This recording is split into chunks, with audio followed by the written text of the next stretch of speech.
আমি আশা করি আপনারা জানেন যে আজকের এই মুবারক মহা সমাবেশের আয়োজন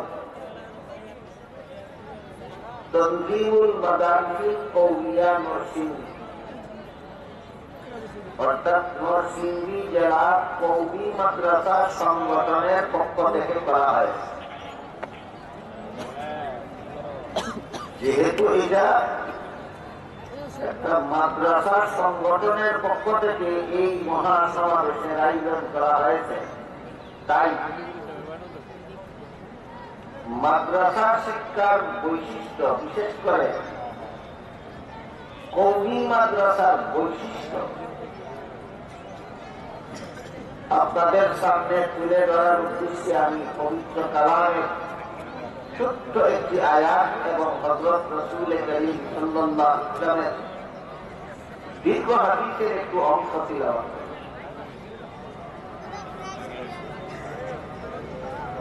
একবার জিবরীল ফেরেশতা একজন অচেনা মানুষের আকৃতি ধারণ করে রাসূল কারীম সাল্লাল্লাহু আলাইহি ওয়াসাল্লামের কাছে এসেছিলেন এবং তার মুখোমুখি হয়ে বসে কতগুলি প্রশ্ন করেছে। এর মধ্যে একটি প্রশ্ন ছিল মাল ইহসান,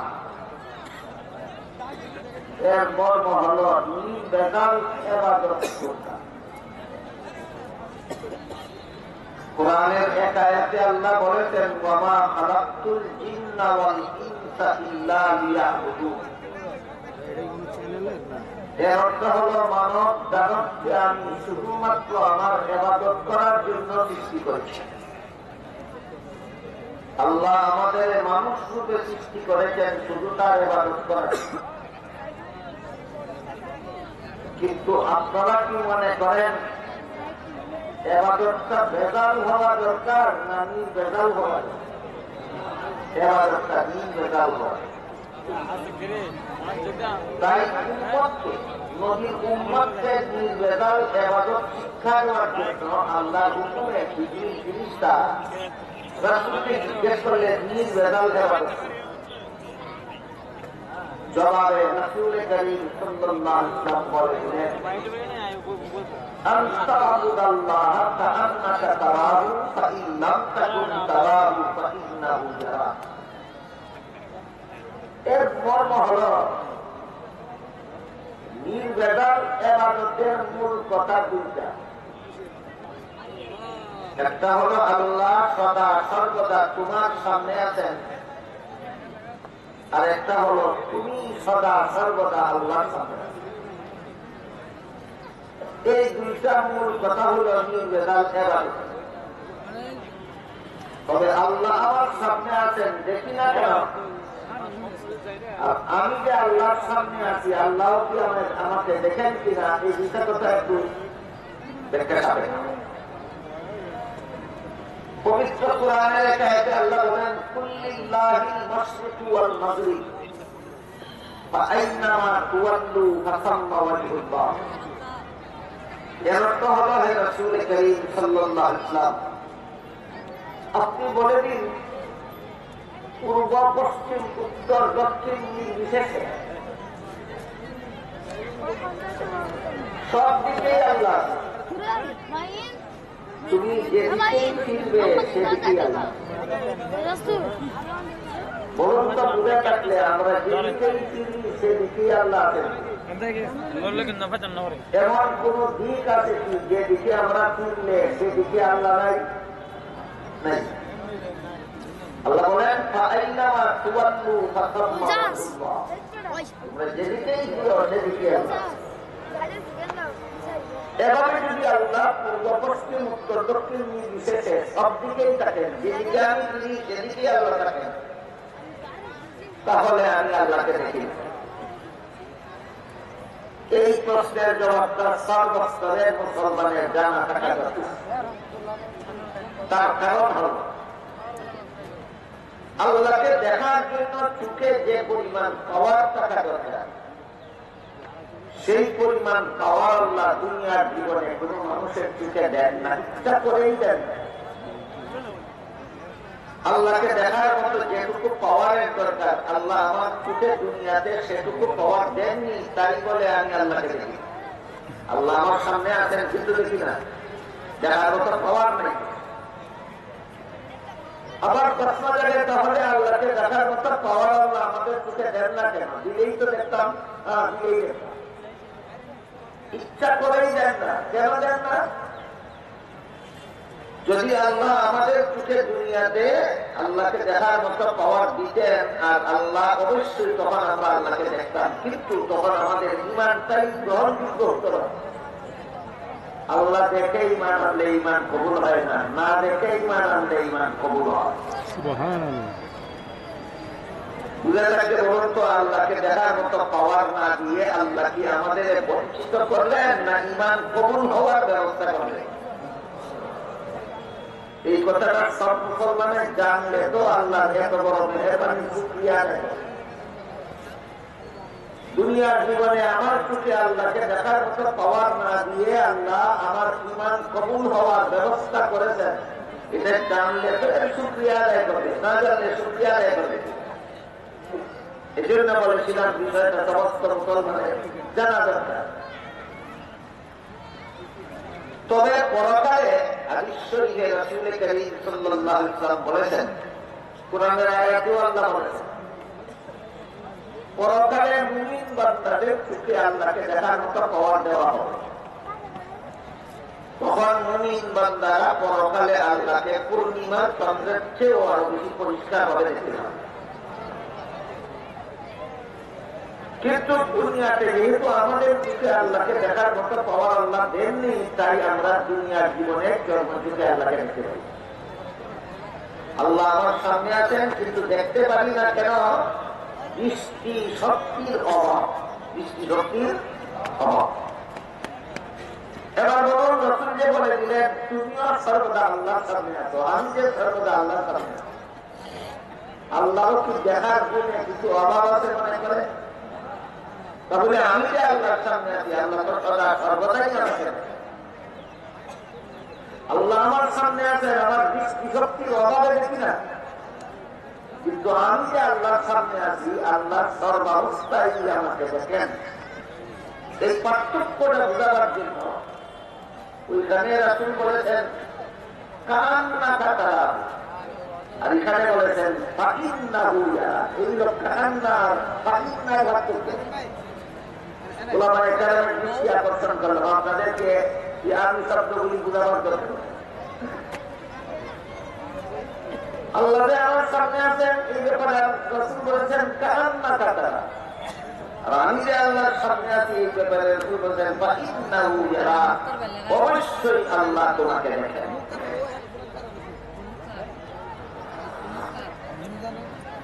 আমার মনে হয় সারা দুনিয়ার সমস্ত মুসলমানের এই দুই কথার প্রতি বিশ্বাস, আল্লাহ সর্বদাই আমার সামনে আছেন, আমার দৃষ্টি শক্তির অভাবে দেখি না, আর আমি যে আল্লাহর সামনে আছি, আল্লাহর দেখার গুণে কোনো অভাব নাই, তাই আল্লাহ সদা সর্বদাই আমাকে দেখেন।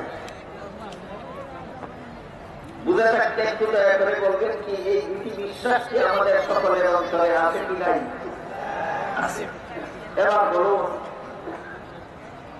একজন মুসলমান যদি বিশ্বাস করে আল্লাহ সর্বদাই আমাকে দেখেন, তাহলে ওই মুসলমানটা চুরি করে কোন সাহসে, ডাকাতি করে কোন সাহসে, জিনা করে কোন সাহসে? বিশ্বাস করে আল্লাহ দেখেন, তারপর জিনাকে কোন সাহসে? বিশ্বাস করে আল্লাহ দেখেন, তাহলে সুদ কোন সাহসে খায়? বিশ্বাস করে আল্লাহ দেখেন, তাহলে ঘুষ খায় কোন সাহসে? বিশ্বাস করে আল্লাহ দেখেন, তাহলে দুর্নীতি করে কোন সাহসে? বিশ্বাস করে আল্লাহ দেখেন, জালিয়াতি করে কোন সাহসে? এই প্রশ্নের জবাব হলো, এই বিশ্বাস যদি ঘুমন্ত থাকে, আল্লাহ আমাকে দেখেন, এই বিশ্বাস যদি আমার অন্তরে ঘুমন্ত থাকে, তাহলে কোনো অপকর্ম করতে আমার কোনো অসুবিধা হবে না। কথাটা বোঝাবার জন্য আপনাদেরকে কি উদাহরণ দিচ্ছি। ধরুন আপনার দেওয়াল ঘেরা বাড়িতে রাতে যেন চোর ঢুকতে না পারে, এই জন্য আপনার গেইটে একজন, বাড়ির গেইটে একজন বেতনভোগী পাহারাদার বসে রাখে। বলুন তো, পাহারাদার বসা থাকা অবস্থায় চোর বাড়িতে ঢুকতে পারবে? হবে না। কিন্তু পাহারাদার যদি আপনার বাড়ির গেটের সুফায় বসে বসে ঘুমায়, কি করে ঘুমায়, এবার চুর ঢুকতে পারবে কিনা? পাহারাদার বসা থাকা অবস্থায় চুর ঢুকবে কিভাবে? পাহারাদারে ঘুমায়, ঠিক তেমনি ভাবে আমি বিশ্বাস করি আল্লাহ আমাকে দেখেন, আমার বিশ্বাস ঘুমায়, এই জন্য বিশ্বাসও করি, চুরিও করি, বিশ্বাসও করি, জিনাও করি, বিশ্বাসও করি, সুতো খাই, বিশ্বাসও করি।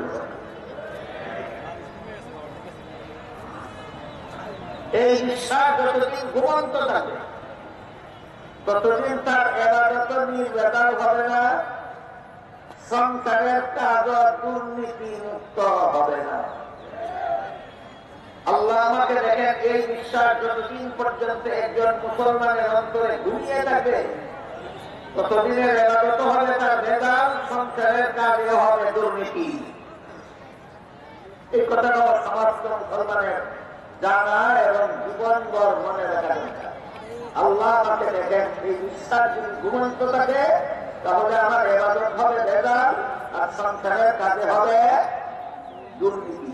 সংসারের কাজে কি হবে? দুর্নীতি। আমি জানি আপনারা দীর্ঘক্ষণ যাবত উলামায়ে কেরামের মুখ থেকে মূল্যবান নসিহত শুনতে শুনতে হয়তো অনেকে অতিষ্ঠ হয়ে গেছে। তাই খুব লম্বা কথা বলার ইচ্ছা নেই আমার, খুব শর্টকাটেই বলছি, এই জন্য একটু গভীর মনোযোগে বোঝার চেষ্টা করবে।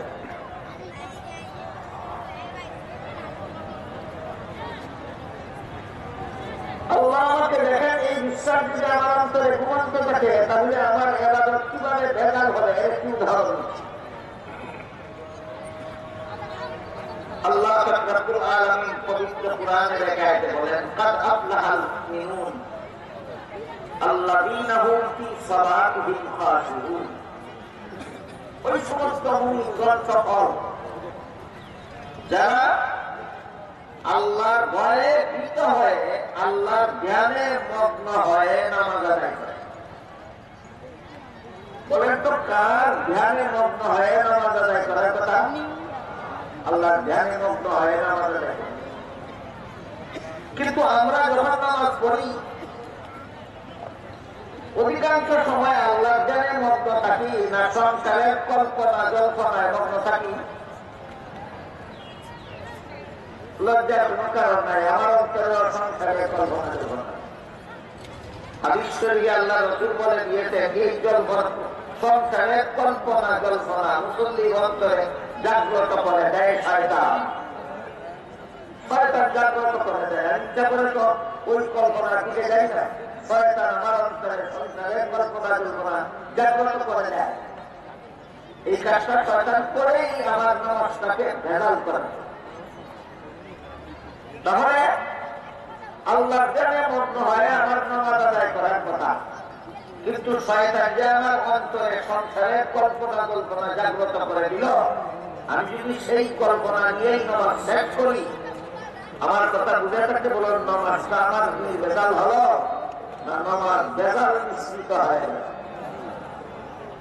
এই বেজাল থেকে নামাজকে বেজাল করার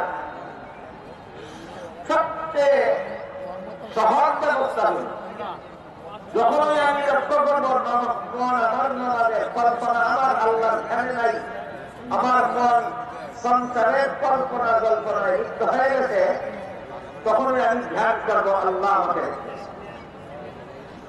আল্লাহ আমাকে দেখতেছেন, এই কথাটা ধ্যান করলেই মন থেকে সংসারের কল্পনা দূর হয় না। বললাম, বলুন তো, বেদাল নামাজটাকে বেদাল করার জ্ঞানটা কি? আল্লাহ আমাকে দেখতেছেন। বেদাল নামাজটাকে বেদাল করার ব্যবস্থা কি? আল্লাহ আমাকে দেখতেছেন। এই জ্ঞান না করা পর্যন্ত আল্লাহ আমাকে দেখতেছেন, এই কথাটা অন্তরে জাগ্রত না করা পর্যন্ত নামাজটা আমার শয়তানে বেদাল করে দিল। এই জন্য বলেছি, আল্লাহ আমাকে দেখেন, এই বিশ্বাস যদি ঘুমন্ত থাকে তাহলে এবাদতেও হবে ভেজাল, আর সংসারের কাজে হবে দুর্নীতি। সংসারের কাজে কি হবে? দুর্নীতি। আপনারা কি মনে করেন বাংলাদেশের কোন মুসলমান সংসারের কোন কাজে দুর্নীতি করে না? সাধারণ দুর্নীতি করে। না দুর্নীতির পাহাড়। বাংলাদেশের বড় বড় শিক্ষিতরা বড় বড় দুর্নীতিবাজ। এটা পরিষ্কার কথা আছে, এটা কোন কুফর কথা নয়। বাংলাদেশের বড় বড় শিক্ষিত বড় বড় কর্তারা বড় বড় দুর্নীতিবাজ। কেন? বিশ্বাস করে যে আল্লাহ আমাকে দেখেনি। বিশ্বাস ঘুমন্ত। বিশ্বাস ঘুমন্ত থাকলে এবাদতে হবে ভেজাল, সংসারের কাজে হবে দুর্নীতি। সেই অন্তরে বিশ্বাস জাগ্রত করলে পরে এবাদত হবে নির্ভেজাল, সংসারের কাজে দুর্নীতি থাকবে না। এবারে একটি উদাহরণ,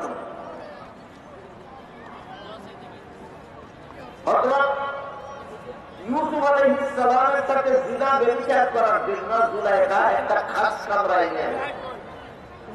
রাজকীয়ভাবে সুসজ্জিত খাস কামরা, যেখানে ইউসুফ এবং জুলাইখা ছাড়া দুনিয়ার আর কোন মানুষ ছিল না। ইউসুফ আলাইহিস সালাম সেই কামরায় ঢুকে দেখলেন জুলাইখা কামরার এক পাশে পর্দা দ্বারা কোন একটা কিছু দেখে রেখেছে। ইউসুফ আলাইহিস সালাম জুলাইখাকে জিজ্ঞাসা করলেন, কামরার এক পাশে পর্দা দ্বারা কি দেখে রেখেছ? জুলাইখা বলে, আমি যে মূর্তিটার পূজা করি সেই মূর্তিটা দেখে রেখেছি। ইউসুফ আলাইহিস সালাম বললেন, তুমি তো এটার পূজাই করো, দেখে রাখলা কেন? জুলাইখা বলে, এখন আমি তোমার সাথে জিনা করি, তাই যে মূর্তির পূজা করি সেই মূর্তির সামনে জিনা করতে আমার লজ্জা হয়। এই জন্য মূর্তিটা দেখে রেখেছি যেন নির্বিঘ্নে তোমার সাথে জিনা করতে পারি। ইউসুফ আলাইহিস সালাম ঠান্ডা মাথায় জিজ্ঞাসা করেন, আমার সাথে জিনা করার জন্য মূর্তি দেখে রেখেছ? মূর্তির সামনে জিনা করলে কি মূর্তিটা দেখবে? আপনারা কি মনে করেন? না দেখবে। তখন ইউসুফ বলে, ভিতরে তো ডাকলেও দেখে না, না ডাকলেও দেখে। কি বলেন? ডাকলেও দেখে না, না ডাকলেও দেখে। তাহলে ডাকার দরকার কি ছিল? তখন জুলাইখা বলে, যদিও আমার মূর্তির সামনে জিনা করলেও সে দেখে না, দেখার কিন্তু তারাই থাকে, কিন্তু যে কারিগর মূর্তিটা বানাইছে সে মূর্তির চোখের মধ্যে দেখার ভঙ্গি দিয়ে বানাইছে। চক্ষু বন্ধ অবস্থায় বানাইছে না, চক্ষু খোলা অবস্থায় কারিগরে মূর্তিটা বানাইছে, তাই তার চোখের মধ্যে দেখার ভঙ্গি আছে। এই ভঙ্গিটার কারণে তোমার সাথে জিনা করতে পারবে না। তখন ইউসুফ আলাইহিস সালাম বলেন, তোর পূজার মূর্তি চোখের মধ্যে শুধু দেখার ভঙ্গি আছে, আসলে দেখে তারপরে যদি এর সামনে আমার সাথে জিনা করতে তোর লজ্জা হয়, আমার আল্লাহ যে আসলেই দেখে, তার সামনে তোর সাথে আমি কোন লাভে জিনা করব? ঘটনা বুঝে থাকতে বলুন, আল্লাহ আমাকে দেখে। এই বিশ্বাসটা ইউসুফ আলাইহিস সালামের অন্তরে ঘুমন্ত ছিল না জাগ্রত ছিল? এই বিশ্বাস যখন মুমিনের অন্তরে জাগ্রত হয় তখন তার ইবাদত হয় নির্ভেজাল, সংসারের কাজ হয় দুর্নীতি মুক্ত। সংসারের কাজ হয় দুর্নীতি মুক্ত। অন্তরের এই বিশ্বাস জাগ্রত করার শিক্ষা দুনিয়াতে আর কোথাও নাই, একমাত্র মাদ্রাসা ছাড়া। এটাই মাদ্রাসা শিক্ষার বৈশিষ্ট্য, এটাই মাদ্রাসা শিক্ষার বৈশিষ্ট্য। এটাকে জবাবদিহিতামূলক শিক্ষা বলা হয়। এই শিক্ষা আমাকে জীবনের প্রতিটি পদে পদে, জীবনের প্রতিটি কাজের বেলায় আমার অন্তরে চেতনা জাগিয়ে দেয়।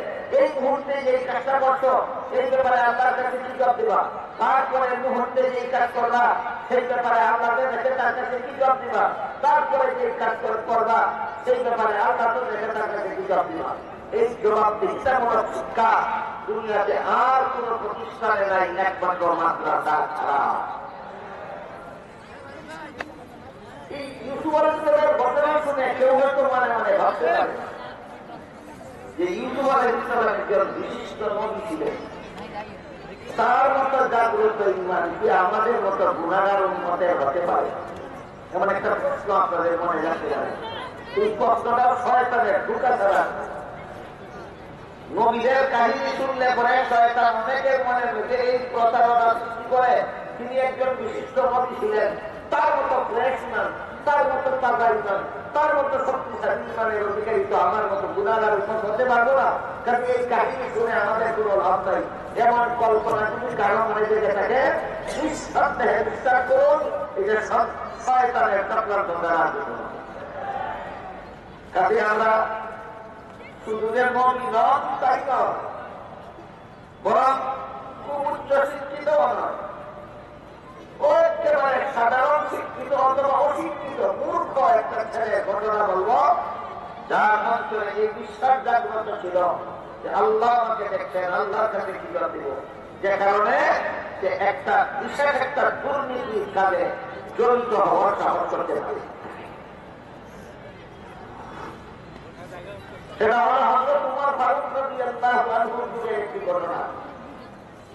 হযরত উমর ফারুক রাদিয়াল্লাহু তাআলা আনহু যখন রাসূলের দ্বিতীয় খলিফা, খলিফা কুরআন হাদিসের কথা, আমাদের বর্তমান রাজনৈতিক পরিভাষায় বলা হয় দেশের প্রধান শাসনকর্তা, দেশের প্রধান শাসনকর্তা। হযরত উমর যে দেশের শাসনকর্তা ছিলেন, সেই দেশটা বাংলাদেশের সমান কোন দেশ ছিল না, পাকিস্তানের সমান একটা দেশ ছিল না, ভারতের সমান একটা দেশ ছিল না। হযরত উমর যে দেশের প্রধান শাসনকর্তা ছিলেন, সেই দেশটা ছিল প্রায় অর্ধেকটা পৃথিবীর সমান। বলুন, হযরত উমর খুব ছোট একটা দেশের শাসনকর্তা ছিলেন না, প্রায় অর্ধেকটা পৃথিবীর সমান, প্রায় অর্ধেকটা পৃথিবীর সমান।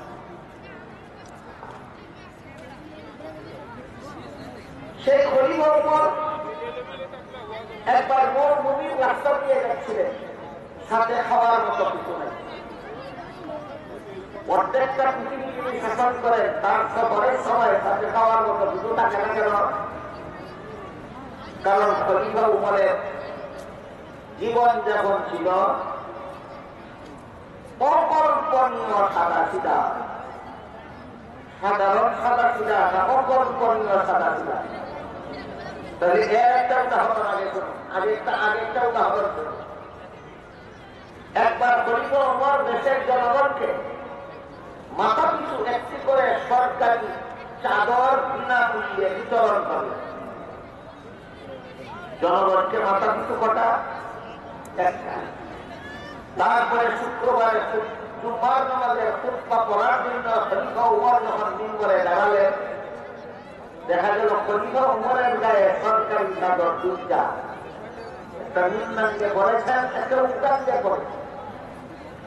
এমন অবস্থায় খুতবা পড়া শুরু করার আগে একজন সাধারণ মুসল্লি বলল, খলিফা উমর, আমাদেরকে সরকারি চাদর বিতরণ করেছেন মাথা পিছু একটি করে, আপনার গায়ে দুইটি চাদর ব্যবহার করলেন কোন অধিকারে? জবাব দিতে পারলে আপনার খুতবা শুনবো, আপনার পিছনে নামাজ পড়বো। জবাব দিতে না পারলে আপনার খুতবাও শুনবো না, আপনার পিছনে নামাজ পড়বো। খলিফা ওমর বললেন, তোমার প্রশ্নের জন্য তোমাকে ধন্যবাদ, প্রশ্নের জন্য ধন্যবাদ। বর্তমান দুনিয়ার কোন শাসনকর্তাকে যদি একজন সাধারণ নাগরিক জিজ্ঞেস করে, তোমার গায়ের পোশাক কার টাকা দ্বারা বানাইছ, কোটি টাকার গাড়ি আর টাকার দ্বারা কিনছ, আকাশ ছোঁয়া বাড়ি কার টাকা দিয়ে বানাইছ, ধন্যবাদ করবে না দৈন্যা কুটা দিবে? দৈন্যাকে যেভাবে মেশিনে কুটে এইভাবে কুটা দিবে। কিন্তু খলিফা উমর প্রশ্নকারীকে বললেন, তোমার প্রশ্নের জন্য তোমাকে ধন্যবাদ। কারণ যে দেশের জনগণের সরকার প্রধানের কাছে কার পয়সা দিয়া বাড়ি বানাইছ, কার পয়সা দিয়া গাড়ি বানাইছ, কার পয়সায় এত উন্নত মানের খানা খাও, কার টাকায় এত উন্নত মানের পোশাক করো, এই প্রশ্ন করার অধিকার যে দেশের জনগণের থাকে, সেই দেশের সরকার কি খাইয়া আর জনগণ না খাইয়া মরে না। সরকার মরে কি খাইয়া আর জনগণ মরে না খাইয়া। এই বৈষম্য হয় না যে দেশে একজন সাধারণ নাগরিকের অধিকার থাকে প্রেসিডেন্ট অথবা প্রধানমন্ত্রীকে জিজ্ঞাসা করা যে এই পোশাক কার টাকা দিয়ে হবে। এই জন্য খলিফা উমর মুসল্লিকে বললেন, তোমার প্রশ্নের জন্য তোমাকে ধন্যবাদ। তবে দুঃখিত আমি একটা ব্যাপারে, তোমার কষ্টের জবাবটা আমি দিতে পারবো না, তোমার কষ্টের জবাব দেবে আমার ছেলে আব্দুল্লাহ, উমরের ছেলে আব্দুল্লাহ। আব্দুল্লাহর কাছে যখন জবাবের দায়িত্ব গেল, আব্দুল্লাহ বলে, আমার বাবা যেভাবে তোমাদেরকে ভাতা কিছু একটি করে সরকারি চাকর বিনামূল্যে বিতরণ করেছেন, তেমনিভাবে আমার বাবাও একটি মাত্র সরকারি চাকর বিনামূল্যে গ্রহণ করেছেন। তবে এখন ঘটনা হচ্ছে, আমার বাবার এই রিলিফের একটি চাদর ছাড়া আর কোন পোশাক নাই। আমার বাবার রিলিফের একটি চাদর ছাড়া আর কোন পোশাক নাই। নিম্নাঙ্গে পড়লে উর্ধাঙ্গ খোলা থাকে, উর্ধাঙ্গে পড়লে নিম্নাঙ্গে খোলা থাকে। এই জন্য তোমাদের ইমামতি করতে পারতেছিলেন না। এই জন্য আমার ভাগের চাদরটা আমার বাবাকে দিয়েছি, পরে যেন তোমাদের নামাজের ইমামতিটা করতে পারে। এই ঘটনার দ্বারা আমরা বুঝতে পারলাম খলিফা উমরের জীবন কত জাঁকজমকপূর্ণ ছিল, না কত সাদা সিধা ছিল, স্বাভাবিক রকমের সাদা সিধা না, অকল্পনীয়। খলিফা উমরের জীবন যেমন ছিল অকল্পনীয় সাদা সিধা। তাই এই খলিফা উমর একবার মরুভূমি রাস্তা দিয়ে দেখছিলেন। মরুভূমি রাস্তা মানে 10 মাইল, 20 মাইল, 30 মাইল, 50 মাইল, 100 মাইলের রাস্তা, বাড়ি ঘর নাই, আশেপাশে দোকানপাট নাই, খাওয়া পানি সংগ্রহ করার কোন ব্যবস্থা নাই। এমন দীর্ঘ রাস্তা অতিক্রম করে ছিলেন। খলিফা উমরের সাথে রুটিও নাই, পানিও নাই, খানা পানি নাই। যে লোকটার একটা নিজের খাদ্য ছাড়া আর কোনো পোশাক নাই, এই লোকটার তো ঘরে খানা পানি নাই, হওয়াটা কি অস্বাভাবিক? রুটিও নাই, পানিও নাই, কিন্তু পেটে লাগলো বড় খিদা। এমন অবস্থায় খলিফা উমর দেখলেন মরুভূমিতে এক পাল ছাগলের রাখালি করতেছে একটা রাখাল। গরু রাখালি যারা করে, ছাগলের রাখালি যারা করে, এরা খুব উচ্চ শিক্ষিত, অল্প শিক্ষিত অথবা অশিক্ষিত, অল্প শিক্ষিত অথবা অশিক্ষিত। এরকম একটা অশিক্ষিত রাখাল ছেলে অথবা অল্প শিক্ষিত রাখাল ছেলে এক পাল ছাগলের রাখালি করতেছিল। সে তার পাল থেকে একটা দুধের ছাগল দুধ প্রভাব করে পান করলো। খলিফা উমর দেখলেন। তাই অগ্রসর হয়ে ওই রাখাল ছেলে কাছে গিয়ে খলিফা উমর বললেন, রাখাল ভাই, তোমাকে দেখলাম একটা ছাগলের দুধ প্রভাব করে পান করেছো, দয়া করে আরেকটা ছাগলের দুধ প্রভাব করে আমাকে একটু পান করতে দাও, আমার পেটে বড় খিদা, আমি পান করে খিদাই গেল। রাখাল ছেলে খলিফা উমরের নাম শুনলেও জীবনে দেখেনি। নাম শুনে দেখে না কিভাবে, এটা বোঝার জন্য বলি, বর্তমান বাংলাদেশের অন্তর্বর্তীকালীন সরকার প্রধানকে সবাই দেখেছেন? এই যে নাম শুনে নাম চিনে সবাই দেখে এরকমই রাখাল ছেলে খলিফা উমরের নাম শুনেছে, দেখেই শুনেছে। তাই রাখাল ছেলে খলিফা উমরকে চিনতে না পারে একজন সাধারণ প্রতি মুসাফির মনে করে বলল, মুসাফির ভাই, এই ছাগলের ফলের মালিক আমি মালিকের বেতন ভূমি চাকর, মাস শেষে মালিক আমাকে যে নগদ টাকা দেবে সেটা আমার বেতন। রাখালি করার সময় পেটে খিদা লাগলে একটা দুধের ছাগলের দুধ গ্রহণ করে যে পান করি সেটা আমার বেতন।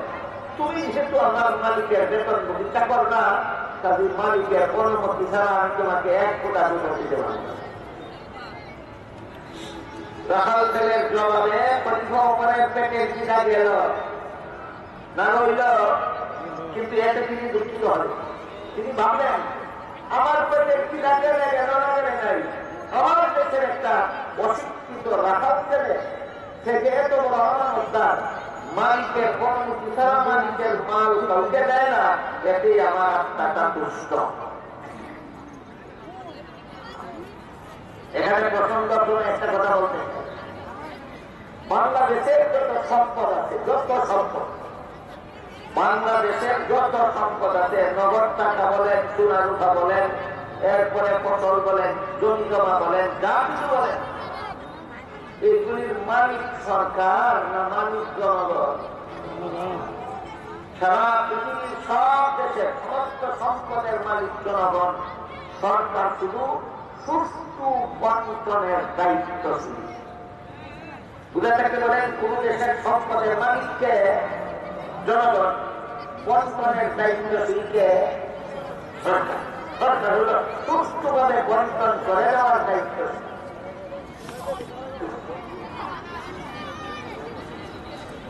কিন্তু সরকার দেশের লক্ষ লক্ষ কোটি কোটি টাকা ব্যাংক ডাকাতি করে চুরি করে দেশ পাচার করে দেয়, এমন সরকার বর্তমান পৃথিবীর কোথাও নেই। এমন সরকার দেশের জনগণের লক্ষ লক্ষ কোটি কোটি টাকা দেশ চুরি করে পাচার করে দেয়।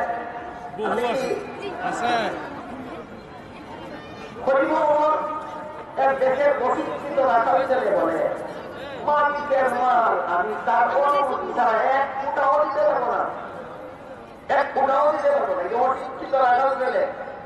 আর বর্তমান দুনিয়ার বড় বড় শিক্ষিত পণ্ডিত কর্তা ব্যক্তিরা জনগণের কোটি কোটি টাকার মাল চুরি করে বিদেশ বাজার।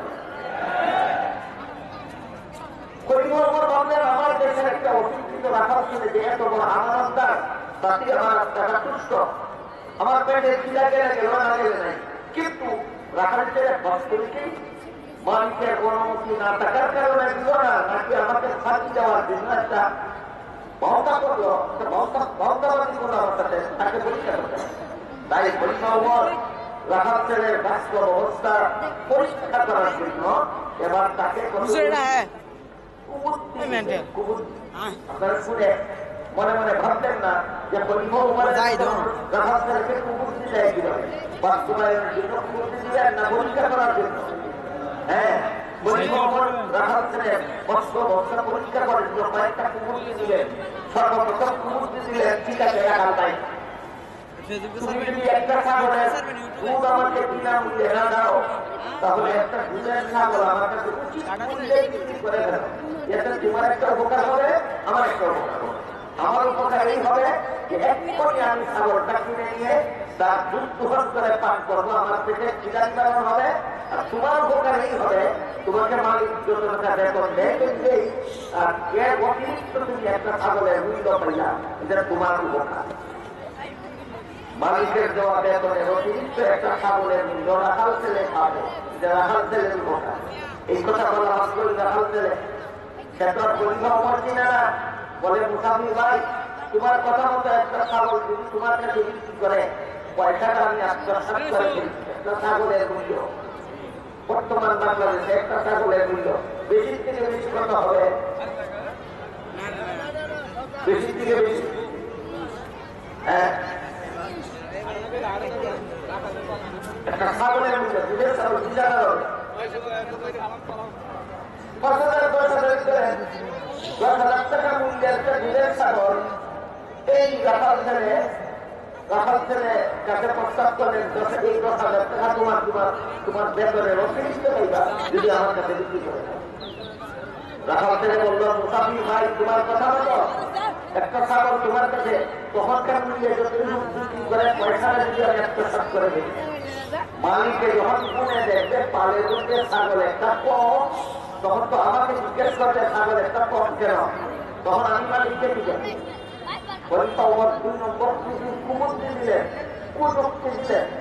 মালিক যদি জিজ্ঞেস করে ছাগল একটা কম কেন, মালিককে বলবা ছাগল একটা বাঘে দিলে নিয়ে গেছে, বাঘের ছাগল ধরে নিয়ে গেলে রাখাল ছেলে আমার কোন ক্ষমতা নাই, তাহলে তোমার বিরুদ্ধে কোনো বিচার করবে না।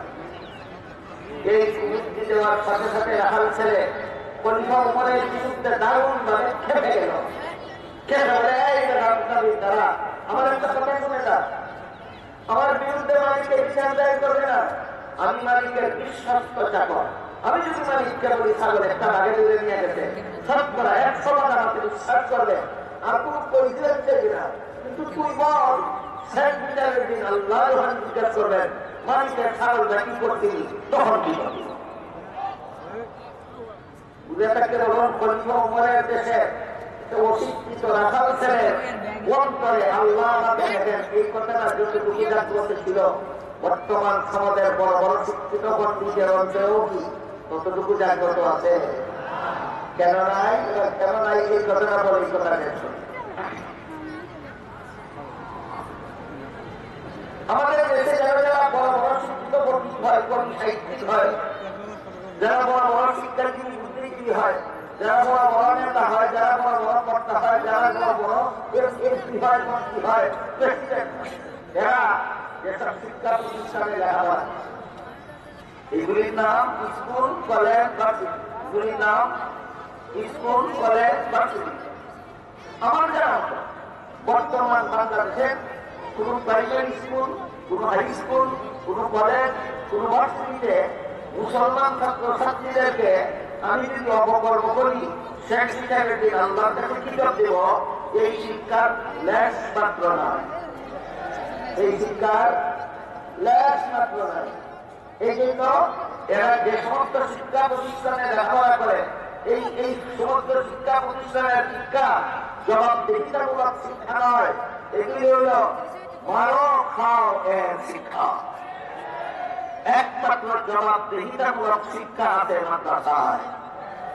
মাদ্রাসায় ছাত্রদেরকে এই শিক্ষা দেওয়া হয়, সামান্যতম দুর্নীতি বিধি করো, সামান্যতম জালিয়াতি বিধি করো, সামান্যতম অপকর্ম বিধি করো, দুনিয়ার কোন মানুষ যদি তোমাকে ধরতে নাও পারে, চিন্তা করে রেখো শেখ বিচারের দিন আল্লাহর কাছে কি জানতে পারে।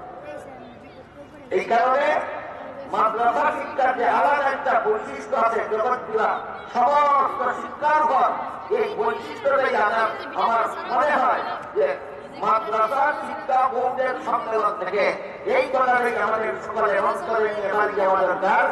জগতে যত শিক্ষার্থী আছে, পুরো একটা শিক্ষার মধ্যে শেখ বিচারের দিন আল্লাহর কাছে কিতাব দেব, এই অনুভূতি জাগ্রত হয় না। শেখ বিচারের দিন আল্লাহর কাছে কিতাব দিব, এই অনুভূতি একমাত্র মাদ্রাসা শিক্ষার দ্বারা অন্তরে জাগ্রত হয়। এই হল সমস্ত জগতের শিক্ষার উপর মাদ্রাসা শিক্ষার বৈশিষ্ট্য। আল্লাহ আপনাদের আমাদের সবাইকে এই বৈশিষ্ট্যকে ধরে রাখার সৌভাগ্য দান করুন। সবাই করুন আমিন। সুবহান রাব্বিকা রাব্বিল ইজ্জাতি আম্মা ইয়াসিফুন ওয়া সালামুন আলাল মুরসালিন।